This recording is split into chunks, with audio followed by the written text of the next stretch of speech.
सीमा सचिन से पूछताछ में बड़ा इंकशाफ हुआ है। काठमांडू में 10 से 17 मार्च तक रुकी थी सीमा। सचिन मीणा के साथ रुकी थी सीमा हैदर। सचिन सीमा ने पहली बार मिलकर रूट बनाया था।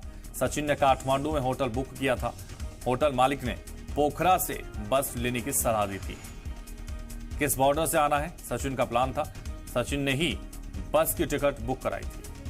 तो सचिन ने काठमांडू में होटल बुक किया था। ब्रेकिंग न्यूज आपको बता रहे हैं, होटल मालिक ने पोखरा से बस लेने की सलाह दी थी।